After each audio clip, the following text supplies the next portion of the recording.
BNP আর বিতর্ক যেন এক মুদ্রার দুই পিঠ। দুর্নীতিতে দেশকে বিশ্ব চ্যাম্পিয়ন বানানো, হাওয়া ভবন বিতর্ক আর বিদ্যুৎ নিয়ে পুকুর চড়ে বিএনপির আছে অনেক সমালোচিত অধ্যায়। বিশেষ করে 2001 থেকে 2006 পর্যন্ত বিএনপি আর সমালোচনা হাত ধরাধরি করে হেঁটেছে। দুর্নীতি দমন কমিশন প্রতিষ্ঠা করলেও তা কার্যকর না করে উল্টো ব্যাপক দুর্নীতিতে তাদের নাক কাটা গেছে। এছাড়া উগ্রবাদী গোষ্ঠীর উত্থান, নিরাপত্তা নিয়ে ঝুঁকি আর নিজেদের মধ্যে গণ্ডগোল, এসব নিয়েও বিএনপির সমালোচনা আছে। বিদ্যুৎ সংকটের মতো বিষয়গুলো নিয়ে কার্যকর পদক্ষেপ গ্রহণ করতে না পারায় তো এখনো দলটির সমালোচনা হয়। বিএনপিকে নিয়ে যে সমালোচনাটা সবচেয়ে বেশি হয় সেটা হলো তারা ক্ষমতায় থাকাকালে বাংলাদেশকে দুর্নীতিতে বিশ্ব চ্যাম্পিয়ন করেছে। 2001 সালে অষ্টম জাতীয় সংসদ নির্বাচনে জয়লাভ করে রাষ্ট্র ক্ষমতায় বসে বিএনপি। জোট হিসেবে তখন তাদের সাথে ছিল জামায়াতে ইসলাম। তবে বিএনপি জামায়াতের ওই ম্যাচটা শুরু হয় বেশ খারাপভাবে। 2001 সালে ট্রান্সপারেন্সি ইন্টারন্যাশনাল তথা টিআই এর প্রতিবেদন অনুযায়ী দুর্নীতিতে বিশ্বের শীর্ষে ছিল বাংলাদেশ। আর এটা ছিল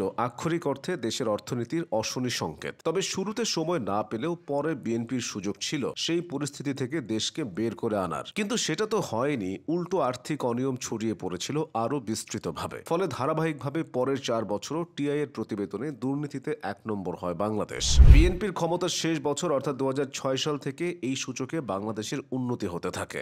দুর্নীতির পর বিএনপির আরেকটি সমালোচিত দিক হলো ক্ষমতার একচেটিয়া প্রভাব। 90-এর দশকে রাজনীতিতে সক্রিয় হওয়া তারেক রহমান 2001 সালে বিএনপি ক্ষমতায় আসলে আরও দৃশ্যপটে চলে আসেন। ক্ষমতার কেন্দ্রে এসে তারেক রহমান রাজনীতিকে হাওয়া ভবন কেন্দ্রিক গড়ে তোলার চেষ্টা করেন। অভিযোগ আছে সিনিয়র নেতাদের পাশ কাটিয়ে অপেক্ষাকৃত নবীন ও উচ্চাভিলাষীদেরকে তিনি গুরুত্ব দিতে চেয়েছিলেন। এমন কর্মকাণ্ডে দলের অভ্যন্তরীণ সমস্যাও ফুটে উঠেছিল। এছাড়া খাম্বা দুর্নীতি ও বিদ্যুৎহীনতা ছাড়াও স্বাধীনতা বিরোধীদের মন্ত্রী বানানোর কারণে অজনপ্রিয় হয়ে পড়ে খালেদা জিয়ার সরকার। ছিল আরও কিছু সমালোচনা। বিএনপি ক্ষমতায় থাকাকালে তৎকালীন বিরোধী দল তথা আওয়ামী লীগের কর্মসূচিতে ঘটনা আজও আলোচিত। 2004 সালের 21শে আগস্ট ঢাকায় বঙ্গবন্ধু এভিনিউতে আওয়ামী লীগের রাজনৈতিক সমাবেশ চলার সময় এই ঘটনা ঘটে, যাতে আওয়ামী লীগ সভানেত্রী শেখ হাসিনা এবং শীর্ষস্থানীয় কয়েকজন নেতা অল্পের জন্য বেঁচে গেলেও 24 জন প্রাণ হারিয়েছিলেন, আহত হয়েছিলেন 400-র বেশি নেতাকর্মী। আওয়ামী লীগ সে সময় থেকে ঘটনাটির জন্য বিএনপিকে দায়ী করে আসলেও বিএনপি সে দায় অস্বীকার করেছে। তবে ক্ষমতায় থেকেও বিচার করতে না পারায় দলটির কর্মকাণ্ড নিয়ে প্রশ্ন ওঠে।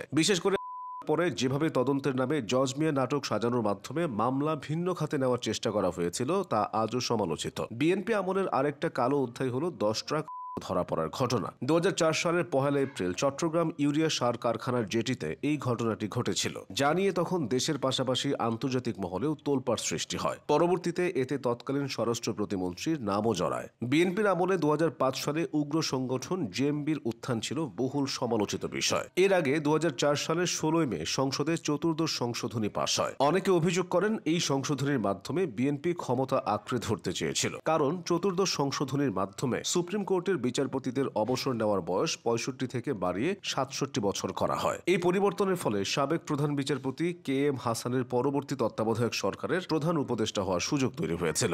বিরোধীদের আপত্তির মুখে KM হাসান দায়িত্ব না নেওয়ার কথা জানালে বিকল্প অনুসন্ধান না করে রাষ্ট্রপতি ইয়াজউদ্দিন আহমেদ নিজেই প্রধান উপদেষ্টা হন। কিন্তু ইয়াজউদ্দিন আহমেদের কর্মকাণ্ডে বিএনপির প্রতি তার দলীয় আনুগত্যের প্রকাশ ছিল স্পষ্ট। আর এভাবেই বিএনপি ক্ষমতায় থাকাকালীন নানা বিতর্ক ও সমালোচনায় জর্জরিত হয়।